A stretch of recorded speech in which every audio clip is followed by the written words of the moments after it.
అండి అందరికీ నమస్తే. నేను మిస్ సునీల్ మద్దాల. ఏంటంటే ప్రశాంత్ కిషోర్ ఒక రకంగా ఎలా అంటే వైసీపీకి ప్రాణ సంకటంగా మారాడేమో అని అనొచ్చు. ఎందుకంటే వైసీపీ నాయకులు తేరుకొనివ్వట్లేదండి.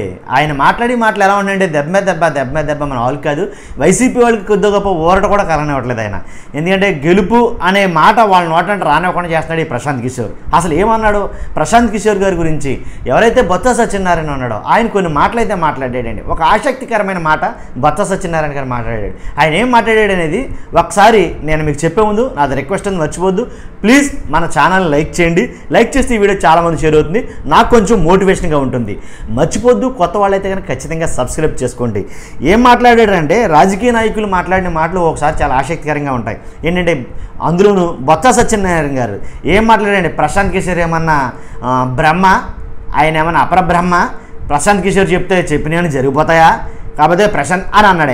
ఆయన అన్న మాట బాగానే ఉంది, కానీ మళ్ళీ ఆఖరణ ఏమన్నాడంటే 2019లో మేము తీసుకొస్తేనే వచ్చాడు ఇక్కడికి అన్నట్టుగా మాట్లాడాడు ఆయన. కాబట్టి అసలు చెప్పాల్సిందంతా చెప్పి మళ్ళీ మేమే తీసుకొచ్చామంటే దాని అర్థం ఎలా ఉంటుందంటే ఆల్రెడీ 2019లో ముఖ్యమంత్రిగా సీఎం జగన్మోహన్ రెడ్డి గారిని కుర్చీలో కూర్చోబెట్టిన వ్యక్తి ప్రశాంత్ కిషోర్. దాంట్లో ఎలాంటి డౌట్ లేదు. ప్రశాంత్ కిషోర్ ఒక రాజకీయ వ్యూహకర్త. అతని వ్యూహాలు పన్ని వైసీపీ ప్రభుత్వాన్ని గద్దెనెక్కించాడు. సో అలాంటి ప్రశాంత్ కిషోర్ని ఎప్పుడైతే మళ్ళీ అదే ప్రశాంత్ కిషోర్ నోటంట జగన్మోహన్ రెడ్డి గెలవడు, జగన్మోహన్ రెడ్డి గారి ప్రభుత్వం ఈసారి రాదు అనేది కనుక కొండ బద్దలు కొట్టినట్టయితే చెప్పడం జరిగింది. కాబట్టి ఆ మాటలు తట్టుకోలేనటువంటి వైసీపీ నాయకులు కొంతమంది అయితే కనుక ఈ పీకే గురించి మాట్లాడటం అయింది. కాబట్టి ఆయన స్పందన ఎవరంటే బొత్స సత్యనారాయణ గారి స్పందన అలా తెలియజేశాడు ప్రశాంత్ కిషోర్ గారి మీద.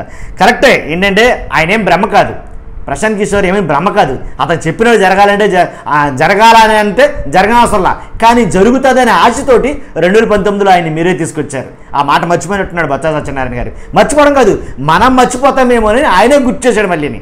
కాబట్టి తీసుకొచ్చింది మీరే, అతను బ్రహ్మలాగా క్రియేట్ చేసింది మీరే, సృష్టించుకుంది మీరే.